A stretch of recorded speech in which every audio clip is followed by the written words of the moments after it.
Praise the Lord. இன்னைக்கு பார்க்க போற வசனம் எபேசியர் 2ஆம் அதிகாரம் 10ஆம் வசனம். ஏனெனில் நற்கிரியைகளை செய்கிறதற்கு நாம் கிறிஸ்து இயேசுவுக்குள் சிருஷ்டிக்கப்பட்டு தேவனுடைய செய்கைகளாய் இருக்கிறோம்.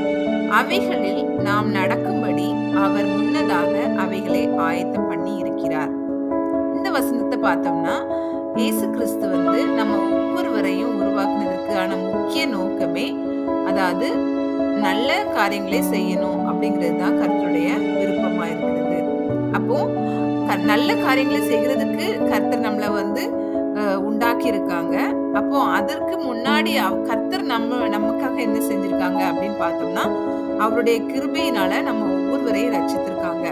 அப்படி நம்ம ரட்சிப்பை பெற்ற ஒவ்வொரு பிள்ளைகளும், கர்த்தருடைய பிள்ளைகளும், நம்ம எப்படி என்ன காரியங்களை செய்ய வேண்டும் கர்த்தருக்காக அப்படின்னு பார்க்கும்போது, அவர் என்ன விரும்புறாரு அப்படின்னு பார்த்தோம்னா, அவர் நல்ல காரியங்களை, அதாவது நற்கிரியைகளை செய்கிறவர்களாய் காணப்பட வேண்டும்.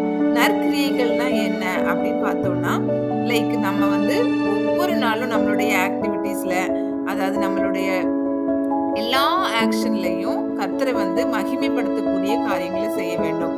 அதாவது நம்ம இப்போ லைக் நம்ம நெய்பரா இருக்கலாம், அல்லது நம்ம ஃப்ரெண்ட்ஸா இருக்கலாம், அல்லது நம்மளோட ஃபேமிலியா இருக்கலாம். யாருக்கிட்ட பேசும்போது நம்ம கிறிஸ்துவனுடைய அன்பை காண்பிக்கிறவர்களாய் இருக்க வேண்டும். அதாவது மாய்மாலம் காண்பிக்கிறவர்களாய் காணப்படாமல் உண்மையான அன்பை காண்பிக்கிறவர்களாய் இருக்க வேண்டும். உண்மையாகவே அவங்கள நம்ம நேசிக்கிறவர்களாய் இருக்க வேண்டும். உண்மையான அன்பு இருக்கும்போது கண்டிப்பாக நம்மளுடைய எல்லா ஆக்டிவிட்டிஸ்லயுமே நற்கிரியைகள் தான் காணப்படும். அதுல எந்த ஒரு தீங்கான காரியங்களுமே இருக்காது. ஏன்னா அன்புக்கு பொறாமை கிடையாது. அன்புக்கு எந்த ஒரு பொய்யும் சொல்லாது.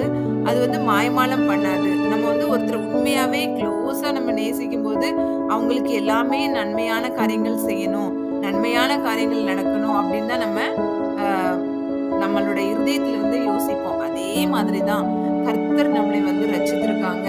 அதுதான் கர்த்தரும் நம்ம கரத்துல இருந்து எதிர்பார்க்கிறாங்க. அதாவது நம்மள கரத்துல இருந்து நற்கிரியைகளை எதிர்பார்க்கிற கர்த்தர் நம்மளை ரட்சித்திருக்கிறது வெறும் நம்மளுக்கு எந்த ஒரு ஆக்ஷனுமே இல்லாம, லைக் நம்ம அதற்காக ரட்சிப்புக்கு வேண்டி எதுவுமே பண்ணல.